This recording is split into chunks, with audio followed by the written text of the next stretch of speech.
Hello, everybody, and welcome to the latest issue of Comic Book Gentlemen, the podcast where we use our decades of being giant nerds to discuss the most divisive issues in comic book fandom. I'm your host, Greg, and joined always by my constant co-host, Dave. Dave, how you doing? Not too bad yourself? Yeah, not too bad. Hey, Dave, did you know there's another comic book publisher other than Marvel? Say what? Yeah, I know, right? Isn't that mind-blowing? I mean, if you look at our history of podcasts, I think like 99% of them are Marvel-based. It's very Marvel. Like, even the one where we talked Marvel versus DC was still, like, probably 70% Marvel, you know? Because we know more about Marvel. Mm-hmm. But something big did happen outside of the Marvel sphere, and that was Zack Snyder's Justice League got released on HBO Max. Right. Did you watch it? I did. Yeah, I put in half a work day. Guys, I gotta take the day off, you know? yeah. I'm leaving early. I'm going home to watch Justice League. You didn't even make an excuse? You're just like, no, I'm busy. Yeah. Yeah, they understood. They're like, yeah, you know, you gotta. I feel like, though, that, like, is there... Like, if this didn't happen during a pandemic, do you think as many people would care about Justice League? No. Is it just one of those things where it's like we have nothing else to do, so it's like let's you know, this is everybody's talking about? Yeah, like, I mean, everybody has lots of time to watch it. So, I mean, you've probably been through most of what's worth watching on Crave and Netflix and whatnot maybe 2 or 3 times by now. So, yeah, I mean, give me a 4-hour comic book movie. Yeah, everybody's down for that, right? Why not? So what we're going to do in this issue is we're going to discuss Zack Snyder's Justice League. We're going to go full spoilers, everything we loved, everything we hated, everything you thought, what the heck was going on. But first, we're going to start off with a little bit of intro. Dave, what's your history with Zack Snyder? Are you a huge Snyder fan, or what's your go-to with him? I'm not. No? Not Okay. To say that not to say that I haven't enjoyed some of the movies that he's done. Mm-hmm. I'm not. He's not. He's certainly not somebody that I line up to go see the next Zack Snyder movie. Yeah, it's interesting because I listened to a couple other podcasts, and it's crazy. There's some people out there who are like, Zack Snyder's their guy. Like, no matter what, like, I mean, this is part of the reason why Justice League got remade, is because there's enough people out there to go like, no, I believe in Snyder, and no matter what he does, I will be there with millions of dollars to give him, you know? And I just don't understand. Like you said, there are some movies he's done that are pretty good. Like, I'm pretty sure 300, like, still holds up today. Like, it's a good, solid, dumb movie. Yeah, I always thought like that kind of popularity, notoriety always came with certain directors like Steven Spielberg or George Lucas. Like, guys have been around for a long time, have put on a lot of good things. Like especially Spielberg. Ron Howard's another one for the longest time. He was cranking out hit after hit. So those are, but even then, I have to say the only person that I ever jumped on, like, as far as a director was concerned and thought, yeah, I gotta go see that just because, was probably Spielberg. Oh yeah. But still not to the level of depending on what the content is. Yeah, it's interesting because like there are good directors out there, obviously. Absolutely. All over the place, but it's just interesting that there's so many diehard Snyder fans, because I mean, like, looking at his track record, like I said, like, I mean, the first one I saw of him, it was either 300 or Dawn of the Dead, which, I mean, at the time I was probably way too young to watch when it came out. Like, Dawn of the Dead came out 2004, so I would have been like grade 4, which is like 9. So that was probably like, I probably shouldn't have watched it then. And then 300 came out in 2006, and I was like 12 or something like that. Wow. Yeah, so I don't know if my math's right on that, but yeah, so like I was pretty young when they came out, but I remember like 300 was a good action movie. You know, Gerard Butler looking all ripped and whatnot. Dawn of the Dead was okay, like, it had zombies, so it's always a good time. But like, to me, they were good movies, but not like mind blowing, type of thing. No, like, I mean, I think the one that sticks out to me the most that I watched over and over and over and over again was 300. And it was mostly because of, again, getting back to the content and what I constantly pound the table about when it comes to these comic book movies or even book adaptations is when they stick true to the material like they did in 300. Almost to the point, I know you and I have discussed this before, like frame by frame of the comic. Yeah. It was outstanding. It was a great movie. Then they went and ruined it with another a sequel to it, which I won't talk about. But the actual 300 was amazing, and I think for the most part is because I remember reading the graphic novel and then going to see the movie. I was like, oh my god, this is like just the graphic novel coming to life. Yeah, I think that's the one thing you can definitely say about Zack Snyder is his graphics and his filmography and whatnot are really good. Yeah. And when you give him material that all you have to do is just like make it pretty and make it look good, put it on a screen, it's great. I mean, you did have like I think we kind of just like then the next kind of big thing he does, especially when it comes to graphic novel movies, is Watchmen.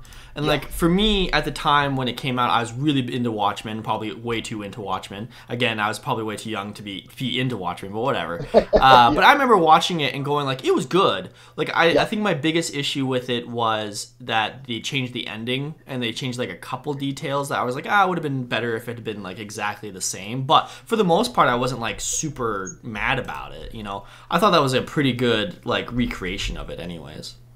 Yeah, it was. I mean, again, I don't like the liberties being taken by some of these directors. It was good. I think what hurt Watchmen is most people saw it coming out in the throes of some of the other superhero movies that were coming out at the time, and they thought, yeah, I'm gonna go see this action-packed, what we now consider a superhero movie, and it was not that. Yeah, it was definitely different than like Iron Man and Hulk and X-Men and Spider-Man. Like it was definitely a way darker tone and giant blue penis and whatnot. Yeah, and I mean it was like the graphic novel. It was more about the story. Mm-hmm. Like we talked about on the on the one issue where we talked about the Watchmen actually. Yep. It was more about the story and the characters and the development, and I think unfortunately that probably robbed it of maybe a little more fanfare because of the fact that people were expecting to go see this, rock'em sock'em, bunch of superheroes and villains fighting and just crazy action, and that's just not what the Watchmen was about. Yeah, that's fair. But speaking of action, his next, or apparently I didn't know this, he actually directed Legend of the Guardians: The Owls of Ga'Hoole, which I didn't know about. It was like an animated owl movie based on some books, which, ignoring that, his next big movie was Sucker Punch. Did you see Sucker Punch when it first came out? I remember seeing the trailer, and I was like, this looks interesting, and that was about as far as it went. You didn't watch it? I did not watch it. Really? No. Sucker Punch is an interesting case because it's definitely one of those things where they were like, you know what, Zach, you did pretty well with 300. Watchmen, maybe not everybody loved, but it did pretty well. So we're just gonna let you do whatever you want with this next movie. And boy, let me tell you, he did everything he possibly could in that movie. Don't know if it was good. Like that's 100% subjective because like the visuals were great. And the action was great. Like seeing like them with like a giant Gatling gun fight a giant robot samurai dragon thing was amazing. Like especially when I was like 15 when it came out. I was like, this is dope as hell. The weird part was the story, and that's when you can really tell. It's like, okay, he's a good visual director, but I don't know if he knows what he's doing with the story. No, because the story for Sucker Punch is like she's in an insane asylum. But then she like creates an alternate reality while in the insane asylum, which she doesn't enjoy. So then she makes another alternate reality, all in her mind. So it's like this. I'm gonna have to watch this show now, dude. Like I do recommend watching it just for the sake of watching it, because it's like don't go in there expecting anything like crazy intellectual and Oscar winning. Just go in there to have a good time. Like no, I've seen the Justice League. Yeah, I know what I'm getting into. Yeah, but this is way more entertaining than Justice League, and we'll get into that. But like for some reason, Sucker Punch is like my dad's favorite movie. Really?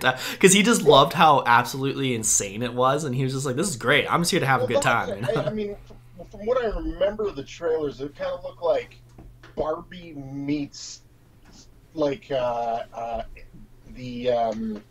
Oh, what's that? The movie that came out a little while ago where everybody's jacked into the Oh, Ready Player One. Ready Player One. Yeah. Except add like death and Frank Millerness to it. And then Crank. Yeah, basically. Yeah, and Crank. Yeah. Like it is, like I said, check it out. I highly recommend it. Maybe, bring some alcohol with you while you're doing it. It's a great time. But then so like what I don't understand though is that like the Warner Brothers sees this and like knows what they're getting themselves into, and for some reason they sign him up for Man of Steel, Superman movie, their like most iconic character. Like, do you remember what your reaction was when you first heard about Man of Steel and Zack Snyder taking the helm of it?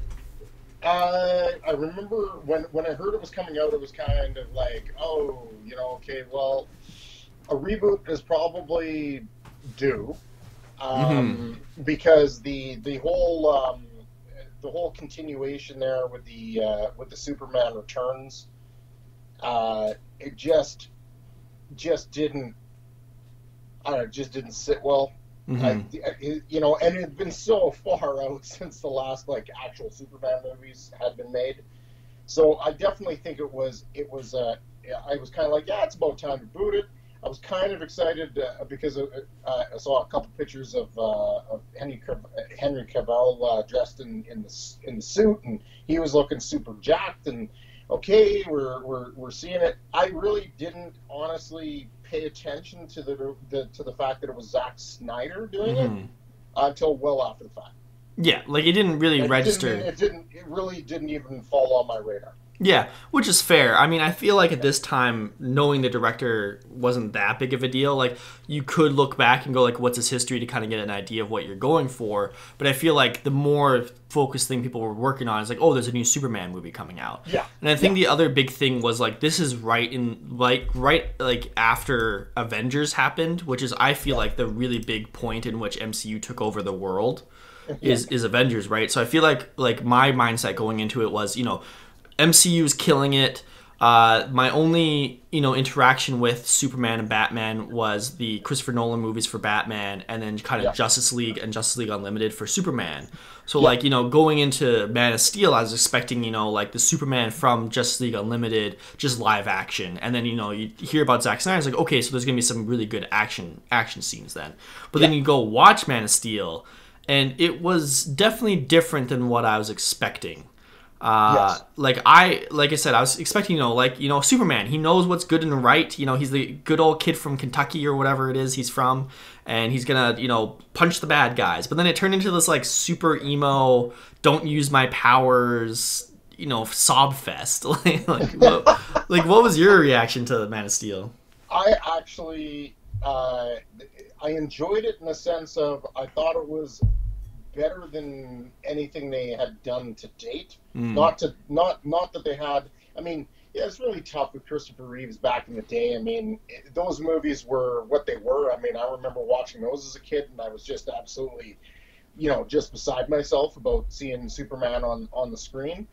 But I think as far as the special effects, the visuals, like all the stuff that Snyder's good at. I thought it was good, but at the end of the day, it was like the couple of shifts in tone for Superman was a little shocking. I remember walking out of that with my wife, and she was just like, I didn't like that. Superman doesn't do that.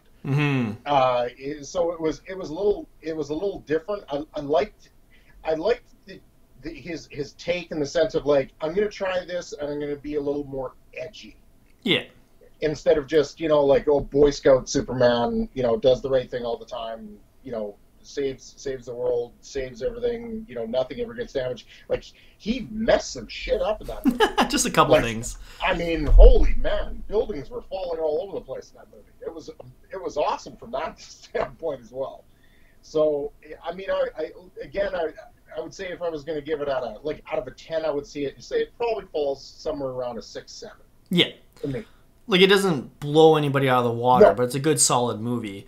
Like, I remember watching it. I watched it with my wife in the theater. She actually fell asleep, so that's not a good sign. Even though you had these crazy, like, super loud, ridiculous sound effects, she was just like, nope, nap time type of thing. Like, I think my issue with it, or the two main issues I have with it was the pacing felt super weird, where it was like it would like drag on because it was trying to emphasize the sad scenes, but then they just weren't hitting home. So you're just wasting your time watching him be mopey.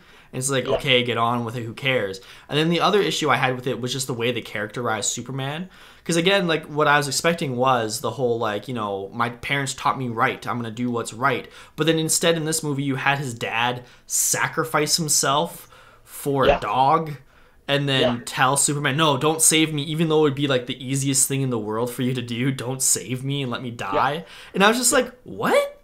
Like, what is this? Like, even if you're trying to go edgier, which is fine, there's nothing wrong with going edgier. Because again, Christopher Nolan did edgy, and it was great, you know, type of thing. But then like to have Superman be edgy is a really weird choice, in my opinion. Yeah, it was. Just because you know you don't often think of Superman as like dark. Yeah. You know, but I mean if you watch and you take a look at like trailers or actually watch the movies of anything that he's done especially in this genre, it's like he finished 300 and immediately moved into Watchmen and then moved into Sucker Punch and then moved into Man of Steel. It's like didn't change the camera. The lighting, like everything is exactly the same. That's true. Yeah, like he has his theme and he's sticking with it, you know, type of thing. Yeah, which I mean, visually, like I have to say, like I mean, if this was, you know, if any of these movies were a silent movie, maybe it would be better. I don't know. Yeah, because the visuals and the special effects are top notch. Yeah, they're great. Like, to me, I think that's something they should have learned when they saw him do 300 Watchmen and Sucker Punch. Is like when he has 300 and it was just story, he just took somebody else's story, he did great. When he had Watchmen, he only changed it a little bit, it was good. Sucker Punch, the story was a train wreck. Somebody else should have been in charge of that. Like, the visuals were great, but the story... So then, I don't understand why they then were like, hey, Zach, you're directing, but also, you know, you're in charge of the story. And then it also seemed like, at the time, at least, he was now in charge of the entire DC movie universe. Because, like, you can't talk about the DC movies without talking about Marvel, because like that's their biggest competitor, so everything they do are going to be compared to them, and two, Marvel was such a big name, especially at this point when it came to the movies, so it's like it's impossible not to compare them. Yeah, but if you even go through and you look at the Marvel movies and the number of directors that they've had doing these movies, and it seemed like it was just like, okay, you know, here's Zack Snyder, you're going to be the guy. And I remember when they announced that, you know, like he was going to be doing the Batman v Superman and so on and so forth. And everybody was just like absolutely, beside themselves, so happy because this was happening. And I was kind of like, Man of Steel was, you know, I was entertained. Batman versus Superman. Yeah, what's going on? Again, he just has a style and a way of doing things, which I think is what it really got him this opportunity. Yeah, I mean, anything else. Yeah, like I remember going into Batman vs Superman and like going like, you know, Man of Steel was okay, but you know, Batman versus Superman, that's such a huge thing to be happening right away, especially without having a Batman movie. It's like you have such a wide open way to do it. Plus, I think when you started watching the trailers, it was so similar to Frank Miller's Dark Knight Returns that you couldn't help but feel excited, especially if you're a big fan of that storyline. It's like, oh man, you're gonna get like, you know, gritty Batman fighting Superman. Batman's gonna have to outsmart him so much, and then all this stuff. But then you go into the movie, and it just felt like he added so much random crap that didn't matter, that it just took away from the spectacle, you know? Yeah, would you say that is like, I mean, on one side, I think from a story-driven aspect, I think he did the right thing with the Batman side of things by just doing it as like momentary flashbacks. Because, hey, guess what? We've all watched a Batman movie or a cartoon at some point. We know what Batman's about. Oh, yeah. So I thought he made a very smart decision in that regard of just doing it as a,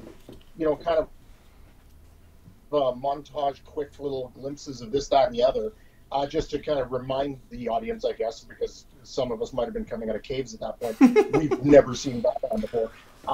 It was. I thought that was that was a good decision, but I find like in all of his movies, it's like he really wants to make a movie that has some real character-driven scenes and narrative, and he does that horribly. Yeah.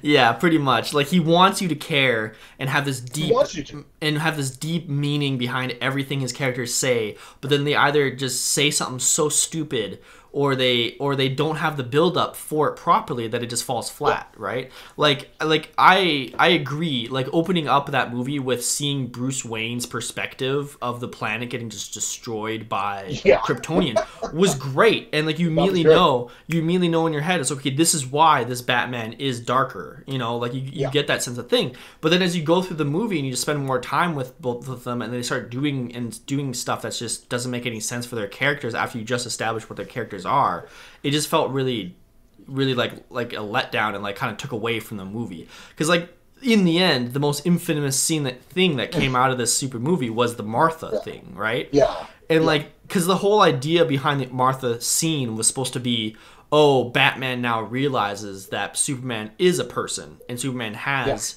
feelings. But like, the whole point of the movie was, but like a name, that's it. Like it was supposed to be this huge like, oh, they're having this huge ideological conflict between the two of them that resulted in Batman feeling the need to go toe to toe with this literal god.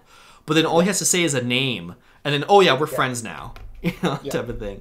Which I'm sure has been beaten to death and you know in reviews. But I mean, if you took that out and they would have come up with a better way of them coming to see eye to eye, maybe not necessarily liking each other, but seeing eye to eye and then having to join forces.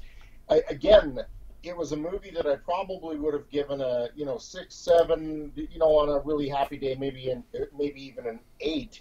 That really ended up being like a 5 because of one scene. Yeah. Scene. The other thing that really took it away from me too was the way they did Lex Luthor. Like, again, my biggest Lex Luthor influence is Justice League and Justice League Unlimited, where he's like this smart, sophisticated, rich, like, I can defeat Superman because I'm powerful, like, savvy. Then you had Jesse Eisenberg being all, like, kind of neurotic and sounding more crazy. like... Yeah, and crazy, and sounding more like the Joker than he did Lex Luthor. Yeah. And that really made me sad as well. And like the whole idea of having Lex Luthor be the reason why Batman's fighting Superman is smart. It's just the execution was what was really weak behind it. Yeah, there was definitely, like, if you kind of take away the performance, there was a genius there, but it was just overshadowed by him playing Lex Luthor like a crazy person. Yeah, which Lex Luthor is never a crazy person. No. Like it was just it was a, again, I'm not going to fault the performance. I think it was more, again, you have an established character, people were expecting a certain thing, and then you got something like out of the wheelhouse that people didn't like, and that was pretty much the end of it. Yeah, exactly. It was all kind of downhill from there. So. And again, the other thing that's happening meanwhile is, like, again, the Marvel movies are just killing it. You know, you had like Winter Soldier is coming out at this time. You had Avengers 2. I mean, Avengers 2 was not as good, but like you did have a bunch of other Marvel movies starting to go even bigger than they were before. And then you have Batman vs Superman, which again was just for some people just like type of thing. Yeah. And it's funny because, like I said, I've listened to some people who are huge Snyder fans, and they talk all the time about, like, oh, but you don't get the real meaning behind Man of Steel, and it was supposed to be this huge, like, discussion about immigration and all this stuff and discrimination, and then you hear about the fact that, like, oh, Batman vs Superman is so much better when you watch the extended edition, and it's like 3 hours long, and it has all this extra information that makes everything make more sense. So, but this is the problem I have with those kinds of things: is if I want to watch a movie like that, I'll pop in Schindler's List. Exactly right. Okay, I'll watch something that is designed and made to do that. These movies are meant to entertain. That is it. Mm-hmm. And to try and force feed current topics of whether it's political or not into these movies and try to make a statement, and it just annoys the hell out of me. because I'm actually going to see this. I don't know if these guys are that well informed, but I'm going to see the movie to get away from that shit. But then I just want to see a movie. Yeah, but then you think you'd like Man of Steel and Batman vs Superman more because of how visually appealing it is and how much action is in it, though. Because I feel like you do need some sort of substance, though, for some movies. Like Sucker Punch, no, you don't need any substance. Again, just go nuts. But then like other movies, I feel like if it doesn't have substance, like it kind of falters, in my opinion. Yeah, but I mean, in this regard, I mean, Man of Steel is pretty simple. I mean, to be drawing, deeper connections to immigration and this, that, and the other. Like, come on. Like, I agree. You know what happened? The kid was shot onto Earth. Some other people followed him, and they were mean, and he wasn't, and they fought. Let them fight. Yeah, Godzilla. Yeah, and Exactly. And I think it's funny because like there is moments in Marvel movies where they have these kind of discussions. It's not blatant. Like if you look at Thor Ragnarok, it's a little bit about colonialism and whatnot. But like I feel like the execution is what's important. Is they executed it well while having these messages while also having a really entertaining movie. And then I feel like that's the fault of Zack Snyder is he was given the assignment of make this movie. You have 2 hours to make it. And make it good, but instead he's like, oh, I'm gonna make a 3-hour movie, force myself to cut it down to 2 hours, and then it ends up being this choppy mess that doesn't make any sense. Yeah, like you could like I know there's some people who blame the studio for quelling his creativity, but it's like no, he had a job and he failed at it. If you didn't curtail his creativity, the movie would have been 8 hours long. Yeah, exactly right. Like it's just like you have, and that's I think the bigger arcing problem that is going to be seen with these movies going forward is especially now that you've seen some of these going to the WandaVision, Falcon Winter Soldier, going to the more TV episodic where they can stretch it out and say, okay, well, yeah, it's 6 hours long, but it's an hour each week. Yeah. And you can get into that deeper stuff. It's really hard to do in a 2-hour time frame. Without sacrificing something. And I think that's where the Marvel movies, they've sacrificed you really getting to know the villain because they don't do enough with the villain, but they just don't, I mean, in a 2-hour window, 2.5-hour window, you don't have the time. Yeah, exactly, right? And like, you have to be able to balance your time properly, and if you can't, that's a sign of bad directing. Yeah, and Zack Snyder, in my opinion, can't. Exactly, right? Can't balance it. But then now you move into the Justice League, the first version of it, which is like, so you had Zack Snyder film a bunch of it. He had a plan that involved, Man of Steel to BVS to Justice League, and it's all going to flow and go forward. But then he suffers a tragedy in his personal life, has to get taken off the project. But then they bring on Joss Whedon to do Justice League. And you think this is a good idea at first because Joss Whedon killed it in Avengers 1. Avengers 2 was, not as good. But it's still he has a pretty decent track record. Obviously, what's happening now with his personal life, and you start realizing what a kind of piece of shit he is. But when it comes to his actual filmography, he seems fine. But then you go to watch Justice League, and it's like, what the hell's happening? Thing. Like I don't think it. I thought it was better than BVS, but I don't think it was better than any of them. Like better than the best Marvel movie. You know what I'm saying? Yeah, I mean, I again. If you stripped away the one scene in Batman v Superman, I would have said it was better than Justice League. That was the unfortunate thing is the build up in that movie came to a head, and then it was resolved in such a simplistic and stupid way that it just really ruined the rest of the movie. Moving forward, Justice League was just a patchworked shit show. Yeah, the first cut, it was just brutal. Like they couldn't just between the two directors. I know it's tough because you're coming in and you're taking over, and you're like all these directors now trying to make it a little bit of their own and everything else. You could literally see when if it was a scene filmed by Zack Snyder or if it was a film done by Joss Whedon because of the just the lighting. Yeah. Alone. Well, it was like pick a tone. And if there was a joke, you could go, that was probably Joss Whedon, right? Yeah. like for me, I definitely have a better, a more positive opinion on it because I like so much of Joss Whedon's previous work. Like, I'm a huge Buffy fan. I'm a huge Firefly fan. I liked Avengers 1. Like, so for me, it's like, I just like his filming and his writing and whatnot. So, like, I like Justice League, the first version, more because I just like Joss Whedon's work, or at least his style of work type of thing, right? Yeah. So like I had a decent time, but again, I was still like, you know, it's still not great. It's just good. Yeah, see, I watched it the first time it came out, and I was just kind of like, what the hell? And then I had to go back and watch it again because it was like, maybe it wasn't as bad as I thought. No, it was worse. Oh, really? Okay. It was just, and because of those deviating styles of just, you know, almost kind of like Endgame, where you could see that there were, you know, in Avengers Endgame, you could see the difference in tone, but they did it right in the sense of, like, the directors that were working with certain actors at that time, they had worked with them before, or kind of got what their characters were about. Whereas this was just like Josh Whedon came in and was like, I'm just gonna slap this with the Avengers stuff all over the place, and then try and pull it out of the, oh yeah, it doesn't matter that half the movie or over the half the movie, I don't even know what percentage of the movie was filmed by another guy who, you know, apparently spends a lot of time in the dark with himself. I like it just, the tone was just like, it felt like I got whiplash. Yeah. It was just back and forth. Which is fair. I think the other thing for me is, like, when going into it, I was so, like, just like BVS and Man of Steel, I was so like, this is stupid, I hate it, that, like, anything would have been better, you know, type of thing. So so I think that's okay. I mean, you know, like, to be fair to either guy, you know, like, really, it would have been a question of what Josh Whedon could have done, start to finish, story, you know, if they were going to get him to write it, whatever, get him to do it. So I'm going to put this out right now. Petition the Whedon cut.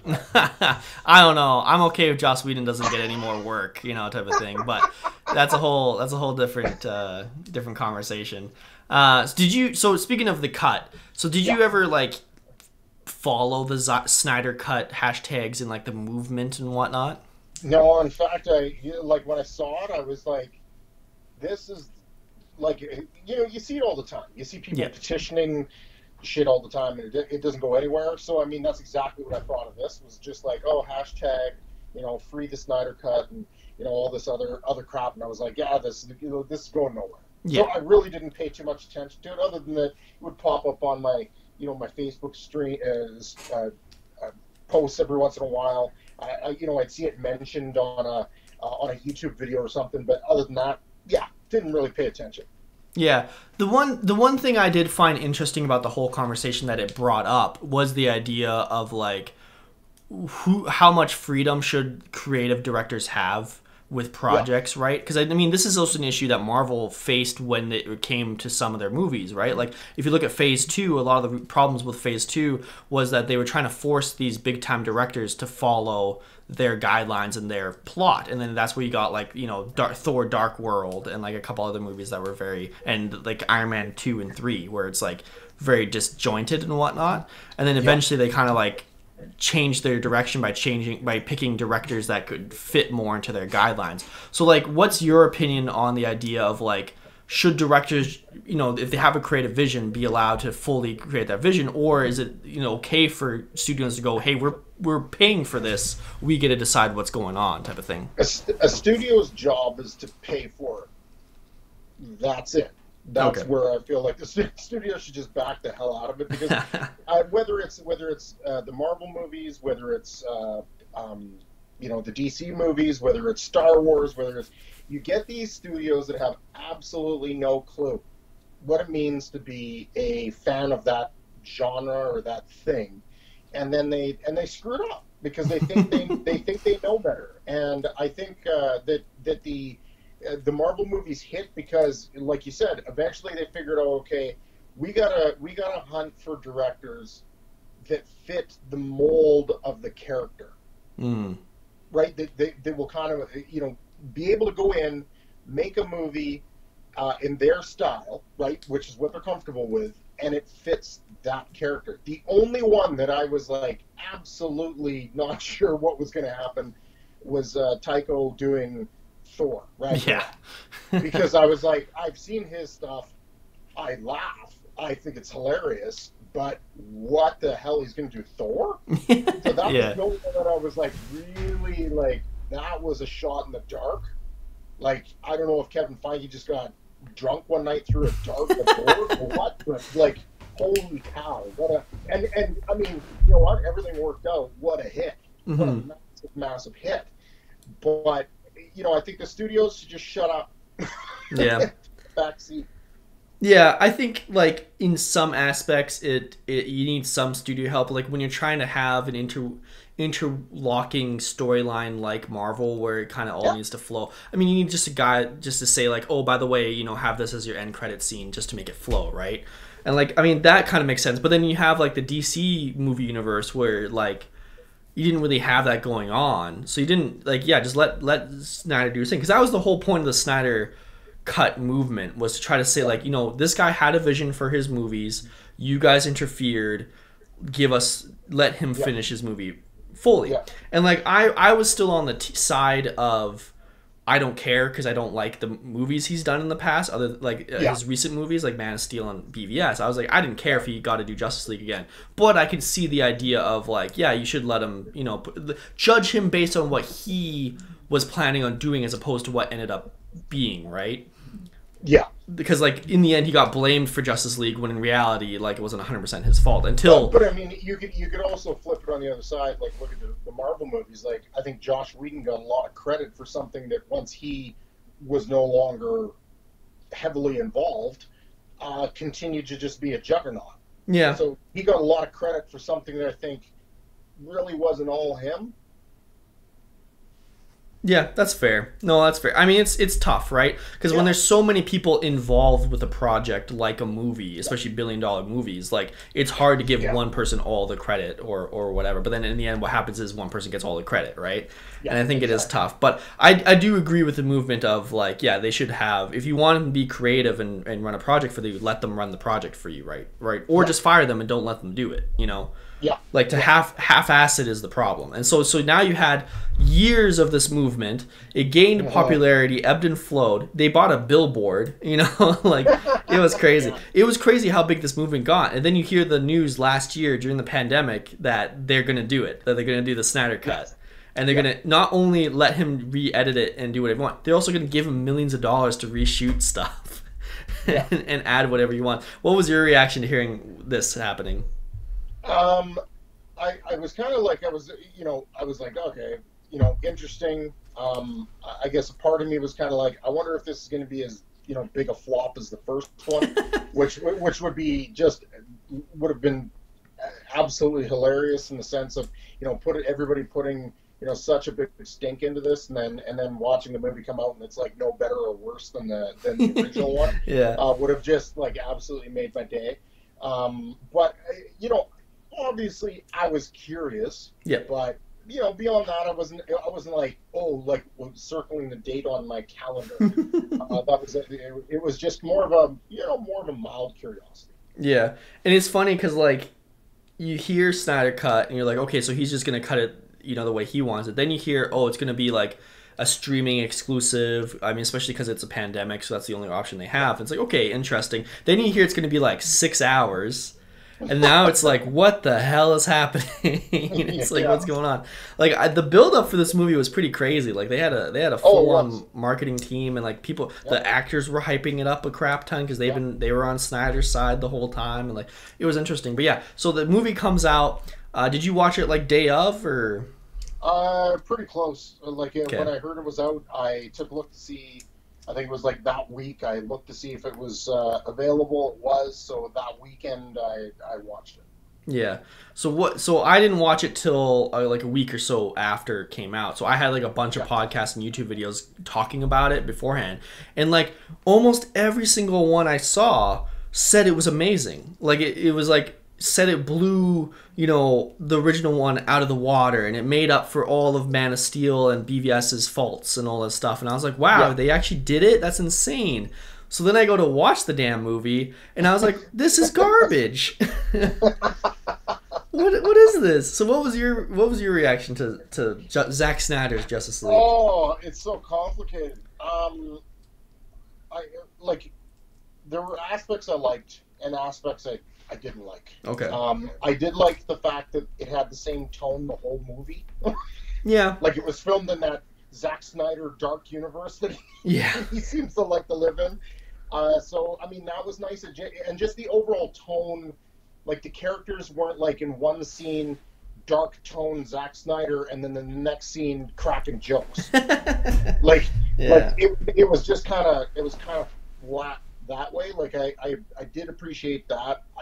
I thought it was too long because of what made it too long. Like if some of the scenes had actually filtered into the overall plot, and that's why that's why it was long, then I could have probably lived with it being 4 hours long. Yeah. But this was just like it was just a series of slow motion shit, which he really likes, and scenes that, like, yes, again, I understand he's trying to develop some character building scenes, and he's trying to get you to have feelings during the movie, but it was just like these scenes were just like unnecessary and drawn out. Yeah. I felt like because of the consistent tone, and maybe it's just because I haven't watched the movie in a while, but I thought everybody, like, right across the board, like, other than the guy that plays the Flash, who I just think he's a horrible Flash. That's just my opinion. Yeah. I thought everybody was good. Like I thought Fisher was good. I thought Gal Gadot was good. I even liked Ben Affleck a little better. Yeah. You know, I'm not saying like, oh, he's the Batman now. I was just like, no. I liked it better. The additional stuff that they added in was like interesting. I still think Jared Leto's the worst Joker of all time. 100%. Just my opinion. The action scenes were just as good, if not better, than in the first one. Like that's really the only thing that I liked about the first one was the action sequences. The visuals were just as awesome. So I guess, you know, I was kind of tossing and turning, and I kind of felt like, okay, he came in, he made his movie. I can put it in the same realm as Man of Steel and Batman v Superman, like a 6-7 area. You know, like whereas before I had it like a 3. So I felt like he definitely improved it, but not to the point where it was like the greatest superhero movie ever. Yeah, which again, for a lot of things I read and watched, that's what they were saying, and I was like, "Oh, it must be good." This felt like the biggest waste of my time I've done in a long time. I was so mad after watching this movie because I watched the whole thing and I was bored the entire time. Like, I don't know if it was just because, like, to me, it was literally the same movie as Joss Whedon's, except maybe like one or two things were different. Like, there was no jokes, which is whatever. You're going for that tone. Whatever you want, buddy. But then, like, it was just boring. And, like, the storyline just felt the same. Maybe they added Darkseid, but he didn't do anything. He was literally Thanos from Avengers. He just sat on a chair and didn't do anything, right? And then the other things he added just didn't feel like they were important. Like, you could argue, like, oh, but he made Cyborg so much more important. Was he that much more important than he was in the first one? Because in the first one, his entire job was to split the mother boxes too, and he did it. Like, all they did was just add, like, 2 more hours of him crying in his apartment. That's all they added. And, like, the same thing... But those are the things that I felt like they injected into the movie that, you know, could have been shorter. Like, was it important to, you know, develop that character, you know, develop some story or backstory for that character? Sure. But it was, like, just a lengthy, drawn-out... Yeah. Like I mean, you know, we've all had one of those days where we just, you know, crawl into our closet and cry ourselves to sleep. But this was just like, I didn't need to watch it happen. Yeah. on TV. There was just too much of that, and I felt like, considering this was like a Thanos level, you know, event, like this was gonna, like, the world was going to end. Like this was it. That the pacing was like real nonchalant, and they took the time. Yeah, like legit, what's his name, Steppenwolf, which I will admit he looks so much better in this version than he did. Way better. He's way better. But like he makes a giant like death factory in Russia, which in the first movie was a big deal. Like people knew what was happening and they're like, what's going on? But in the second movie, nobody knew what was happening. No. Like they just lucked upon finding it, type of thing. And it was just like, okay. Like it didn't feel like anybody in the world cared what was going on. No, it very much felt like, okay, there's this army of, beetle zombie guys flying around, and everybody's just kind of like, they're the least subtle people ever, but they seem to be real secret-y.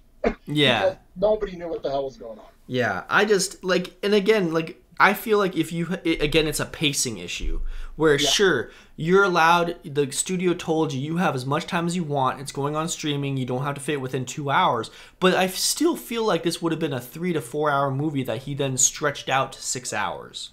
Yeah. Like, I feel like if I'd watched this on 1.5 or 2.0 speed, would have been way better, because at least he would have been over faster, type of thing. But then, like, every single thing he did, he had to draw it out for, like, 20 minutes. Like, the scene where Ben Affleck meets Aquaman, you didn't have to have these women creepily sing to Aquaman and grab his shirt. That didn't add anything to the movie. It was just a really weird scene. And, like, you could have just taken it out like they did in the first one, and it was better. But instead they had this, like, super awkward moment where Ben Affleck's standing on a beach, Jason Momoa's swimming away, and these 3 Scandinavian women are just singing. And it's like, what's happening? I don't understand. And, like, there's so many... Like, the scene with Lois Lane, where she gets a coffee and walks down the street. You didn't need that to be 20 minutes, but it was 20 minutes. Yeah, and it was there was lots of that, and that's unfortunately, like, for the people that were saying like, oh, this was everything I was looking for in a Justice League movie. Okay, well, it should have been, because it was 4 hours long. Yeah, 6 hours long. And you got everything you wanted in it. Yeah, everything you wanted in it, in the sense of, oh, you want Darkseid? You got Darkseid. Oh, you want to see more of the future state of the world, the world after Apocalypse comes? Okay, we'll give you a little bit of that. Like, oh, you want to see Superman in his black suit? Don't get that. But okay, like, here we go. So they did all yes. I mean, you had the opportunity to go back, look at the movie, and go, okay, that sucked. Mm-hmm. What do we need to fix? And what did people really want to see, and then cram it into a movie. It was 4 hours long, 6 hours long, however long it was. I can't remember because I watched it in chunks, and it took me 3 days. Yeah. Like, it's like, to me, what happened... You ever seen that meme with Principal Skinner? And he's like, oh, am I wrong? No, it's the children. Like, I feel like it was Zack Snyder going, oh, am I wrong about my movie making? No, it's the fans who are wrong. It's the critics who are wrong. It's like, no... You didn't take anything any constructive... Like, yes, there were a lot of people who were just hating for no reason. But there was some constructive criticism you could have done when you had this amazing second chance to redo a movie that no directors ever had in their entire lives. But instead, all he did was just double down on everything everybody hated, in my opinion, anyways. Like, and again, there's this huge group of people who love Zack Snyder and everything he breathes on. But to people who don't like him, it just doesn't work. Like, it just felt like I wasted my life. Like, it was so bad. I did feel like there were some better kind of like solo scenes for each of the characters that kind of gave you a little bit of like who they are. Like the Wonder Woman scene was great. I really got creeped out by the Flash's scene, because everybody's real slow, and then he seemed like some kind of weird pervert while this woman's flying through the air, and it was really weird. There were bits and pieces that I thought were good, or slightly better. The stuff that Zack is good at was basically, I would say, the same. He just added more. But the stuff that he's really bad at, he crammed way too much of that shit into this movie. He doubled down.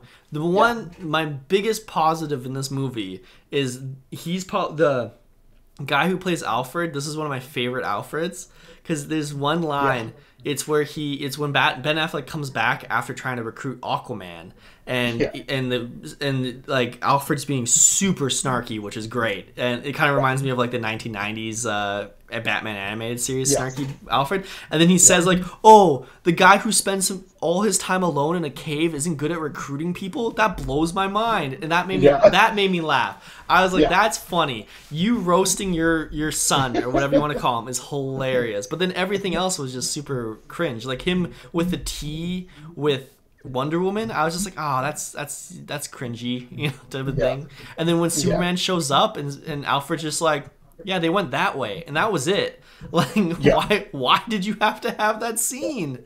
Like, it blows my mind. There were certain things I did like. Like I did like the just because I like the character of Martian Manhunter. I like that they kind of snuck him in there.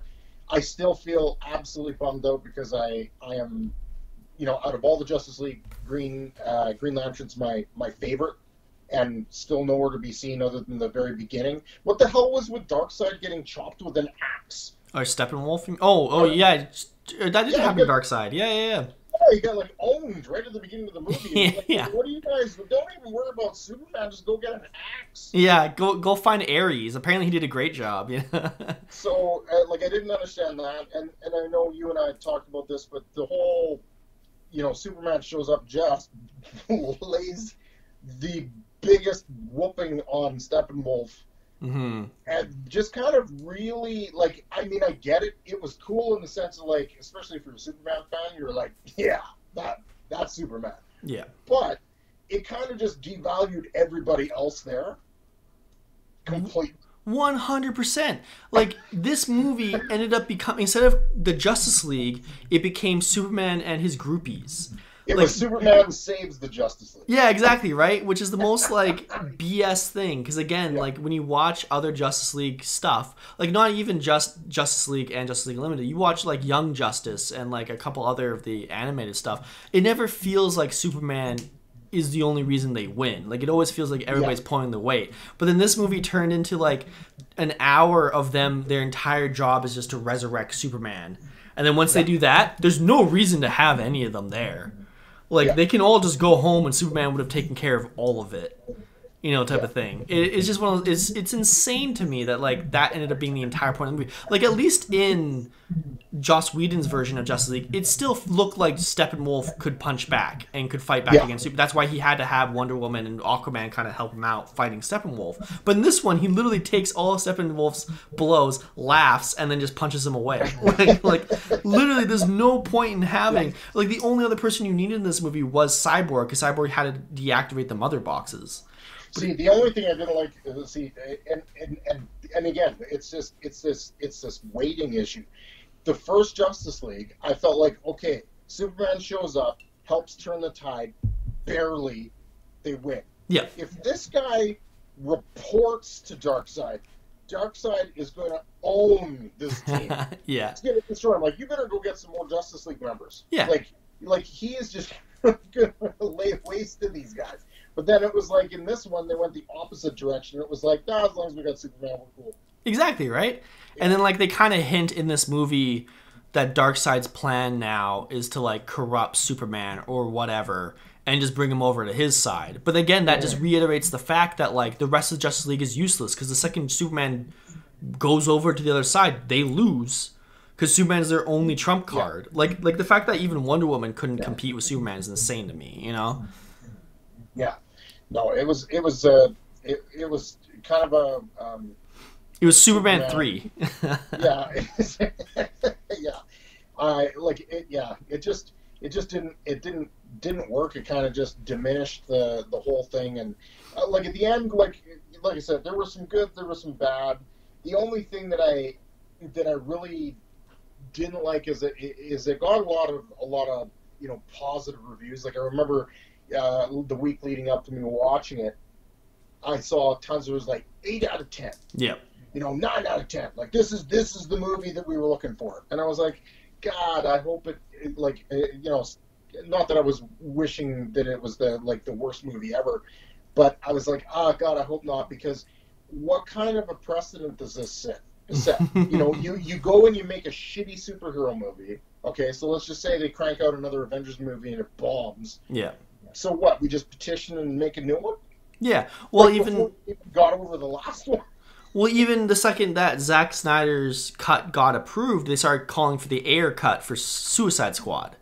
Like again, it's like yes, I understand you guys are mad because you thought the movie would be better than it was, and there's obviously public or producer meddling in the movie.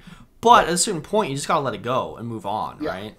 Yeah, no, you know, and I think what really hurt the Justice League was, you know, other than the Batman franchise, they've done a real shit job of making movies, and then they're looking, you know, they're looking over their neighbor's fence and they're just seeing Marvel just knocking it out of the park. Mm-hmm. So then they panicked and they put this Justice League movie together. When, you know, really, I think what would have shortened it and made it a little easier to digest would have been, you know, each of these characters, for the most part, getting their own movie, much like the Avengers movies where they did that. So when you got to the Avengers, you knew them all. Mm-hmm. You know, those who were not fans of comics watched the movies and knew who these characters were, so they didn't need any of that backstory shit. Okay, so we can start moving into like what do you expect going forward, right? Because I was fine with having a set of characters that you didn't need a movie for, right? Like to me, I didn't, because like, even look at Avengers, like you didn't have a Black Widow movie other than Iron Man 2 to introduce her. You didn't have a Hulk movie to introduce Mark Ruffalo. You didn't have a Hawkeye movie. You just had him briefly in Thor, right? Like to me, I feel like it's okay not to have movies beforehand. I think it's okay, and then you can. It depends on the character, and I mean, I'm gonna argue the Hulk because there were 2 Hulk movies prior to that. So I guess the Hulk was pretty fresh in everybody's mind. But yeah, like the Hawkeye and the Black Widow again, I think they did a good job of going, okay, well, we'll sneak them into other movies here and there to give you some flavor, so when we get to the Avengers, you kind of already know the gist, because there's not much about them. Yeah, like I mean, Hawkeye shoots a boat, and like that's all you need to know. But like I feel like again, like I feel like that's where the first version of this movie did okay. Was you didn't need to have a Flash and Cyborg prequel movie because like their origins could be quick. You know, Flash is, hey, I'm super fast and I'm kind of goofy, and Cyborg is, I'm sad that I'm a robot. Oh, I kind of get over it throughout the movie. I think those were fine storylines to have within the Justice League movie, but I do agree like Wonder Woman and, you know, Superman and Batman probably should have had a movie beforehand. I guess that's what BVS was supposed to be, but it's like, you know, if Batman and Wonder Woman and Superman are your big 3, like they should all probably have their own movies before Justice League. You know. Yeah, I mean, I could have done with a Flash movie, just not that Flash. Cyborg would have been cool. I always liked Cyborg, so I think it's just also that the DC characters, and you know, this mostly probably stems out of the comics as well, is they've just done a shitty job of like capturing more of the market and getting people out there interested in their characters. Like, you know, I mean, a Flash movie, you know, with you know, TV series is, you know, TV series, but a Flash movie could be really good. I mean, shit, Marvel made an Ant-Man movie. And it was good. And it was good. Yeah. Twice. Yeah. You know? So they do have a Flash movie in the works. They do have Aquaman 2. They already came out with Wonder Woman 1 and Wonder Woman 2. But like going forward, do you want them to, like, because this is kind of the big question a lot of people are asking now, is do they stick with Zack Snyder's universe? Do they make a completely new one, kind of like Marvel, where they're all intertwined, but it's a little bit happier and jovial? Or do they just accept the fact that everybody's kind of in their own dimension? Like, which direction would you prefer them go down? I think if they were smart, they'd finish out the Zack Snyder stuff, just because that seems to be like, especially with the I'm gonna say, I might be wrong here, but the mainstream DC fans seem to be like more happy with that than what some of the other stuff was. But I would say, okay, you start doing that, Zach, and really what they need to do is start planning the next the next run and doing it right, because I feel like they saw this absolute tidal wave with Marvel and panicked and threw this together. Like there's just like, I mean, if you look at the spread in the movies, it was like 2 years tops, 3 years maybe. Like literally, Justice League came out the year after Batman v Superman. Yeah, it was pretty quick. Oh, holy crap! Like it just seemed like they panicked. I think they got a couple of the characters, right in the sense of who they cast. It was just unfortunate that if you're not going to see this through now, I really don't have much hope for anything DC's doing movie wise. Yeah, like I'm in the boat of just say everything's in an alternate reality. Like, just don't feel the need to explain it. Like, if you have, like, example, like they have Robert Pattinson Batman coming up, which is obviously conflicting with Justice League. If you, for some reason, you somehow get Ben Affleck to come back to do another Batman movie, but then you also have Robert Pattinson at the same time, I think that's fine. Who cares at this point, right? Like I think there used to be a fear that the regular consumer wouldn't understand alternate realities, but then you look at like the way they've done TV shows and the way they've done, like they have two Flashes, they have Green Arrow over here not involved with anything in the Justice League, right?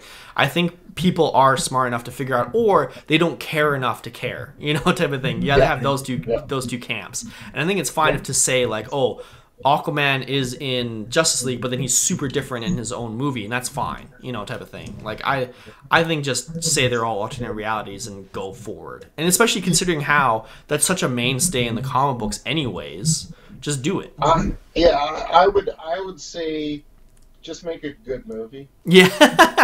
In the end. Like don't try to be Marvel, and do what Marvel's doing, because you can't, because you already screwed it up. Yeah, exactly. So just, when you're putting a movie out, like I got a lot of hopes for the Batman, the Batman movie coming out with Robert Pattinson. I'm kind of excited about it.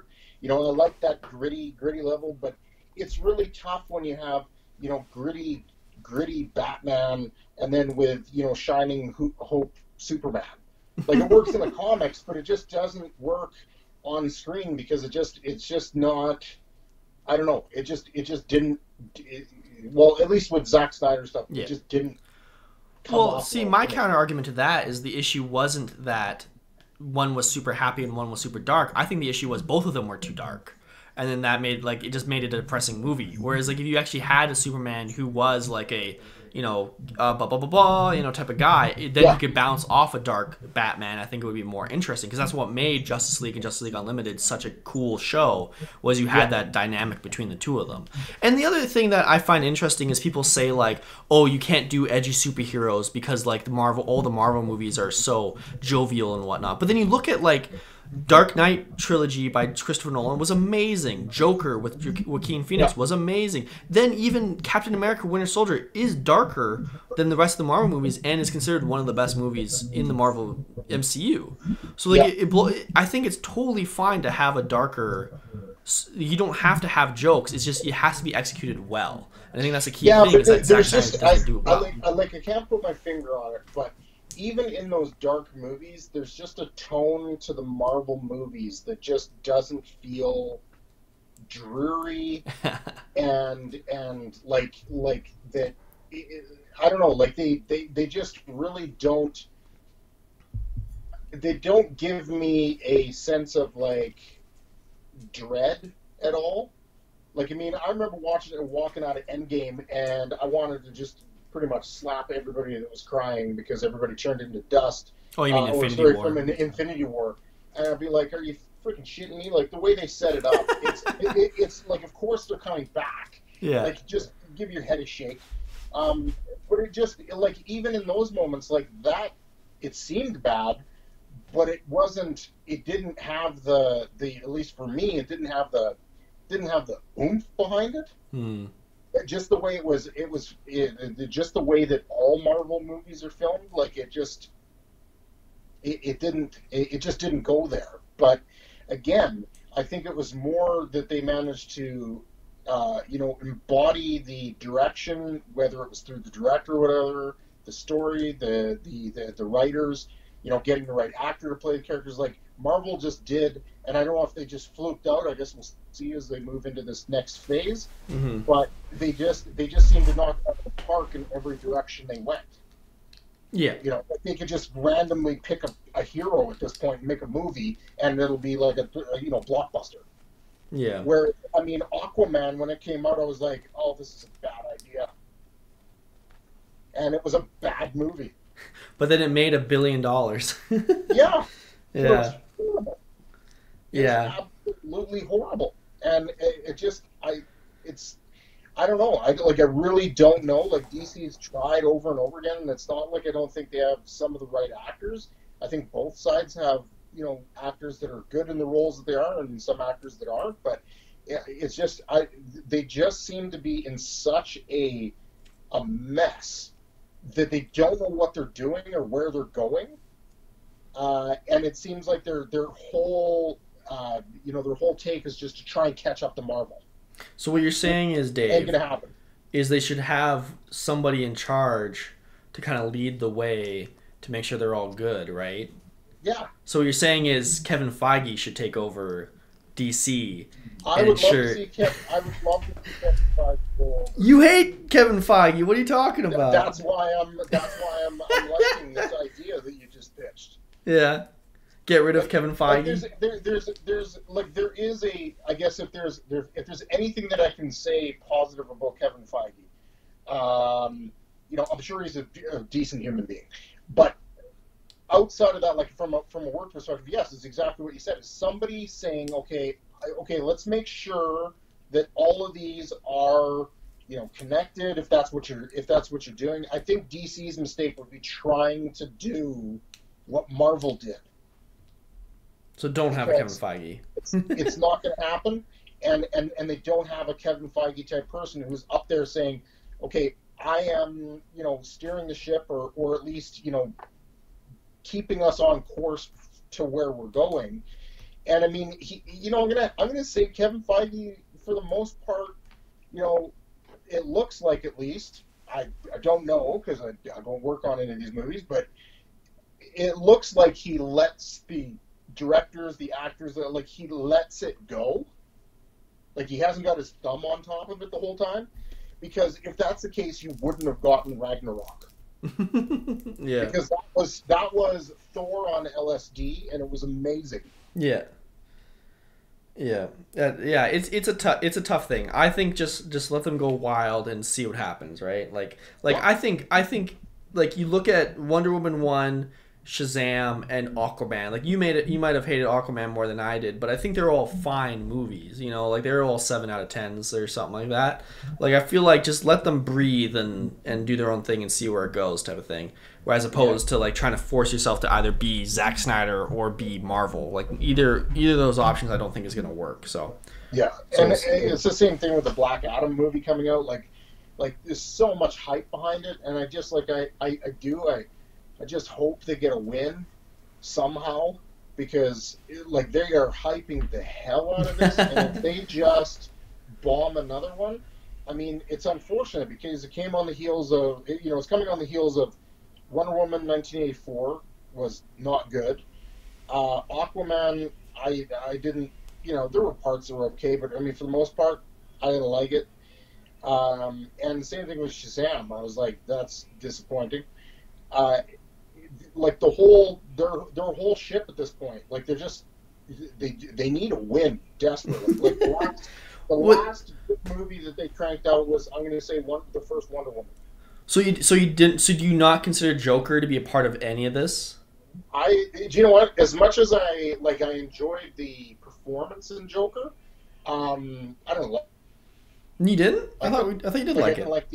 Like what it was, like what it was, like it was like the acting was great, the story was good. Like if you just didn't think he was the Joker, like if you just saw this as a movie, it was a great movie. But because he was the Joker, I didn't like it. Yeah. Well, okay, so that's a whole different debate we'll have to have because I think the Joker's great, and how dare you? I mean, the other actually, you know what? There's one shining light that is also coming out this year that I almost forgot about: The Suicide Squad by James Gunn. So maybe that's what DC should do: is just start stealing all the directors from Marvel. Yeah.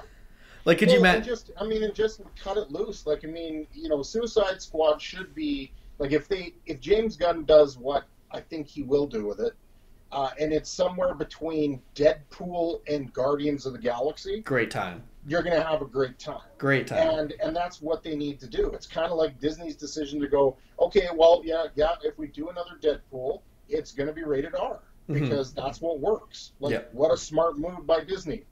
Yeah, the move that'll make them lots of money. Yeah. Well, it also will make a good movie because that's what it needs to be. Yeah.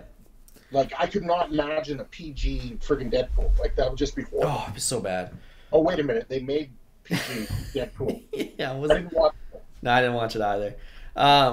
So moving past the DC conversation to more general conversation about movies, because so obviously, COVID messed everything up. Movie theaters were shut down. How did you feel about watching a movie at home? Like, do you think it would have been better in a big screen with like the huge sound system and whatnot? I sure as shit wasn't sitting there for 4 to 6 hours. Yeah.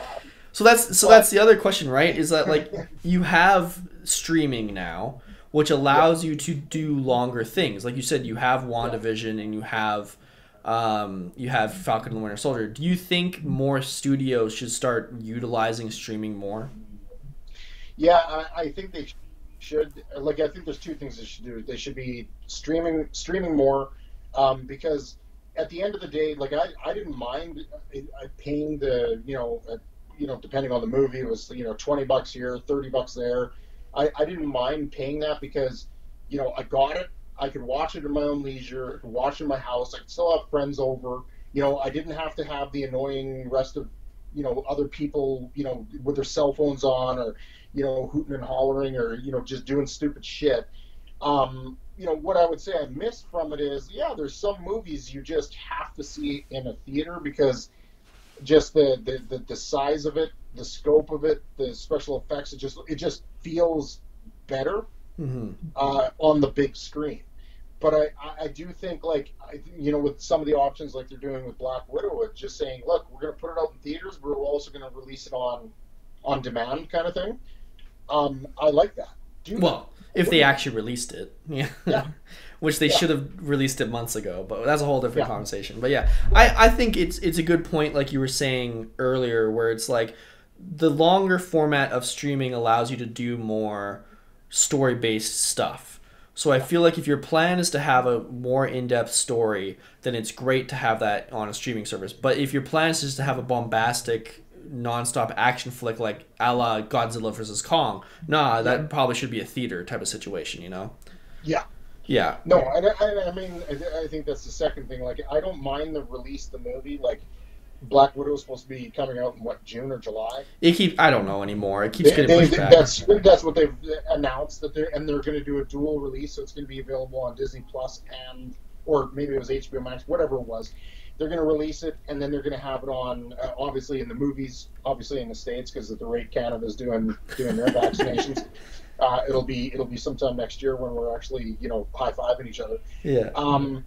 But I think at the end of the day, if you're wanting to really dig in and do a good character-based thing, or you got a lengthy story that you want to tell, the streaming episodic stuff is the best. Whether you're putting it all out at once, here's 10 episodes, waste a Saturday watching the whole thing, or you release it one at a time. However you do it, so far they've just shown that method allows you to slow it down, do a little bit of character build. You can still have your action, you can still have your jokes, you can still have your whatevers.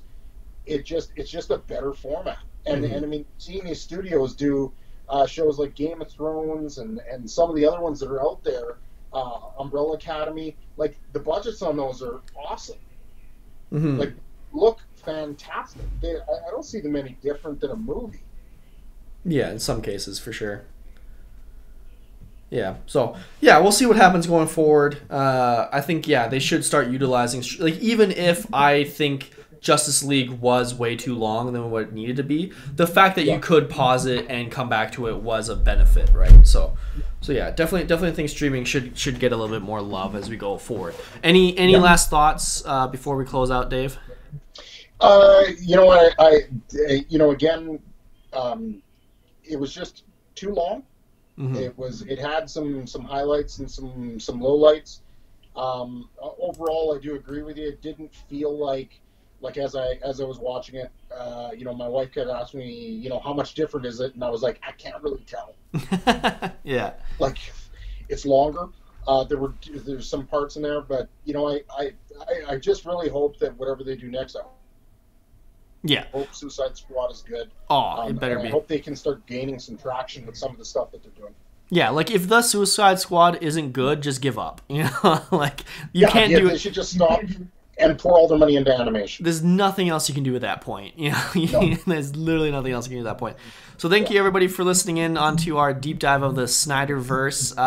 And make sure to follow us on wherever you found us. We're available on Spotify, Apple Podcasts, YouTube, Facebook. Follow us on Facebook, all that good stuff. And we will see you guys next time. Thanks. Take care.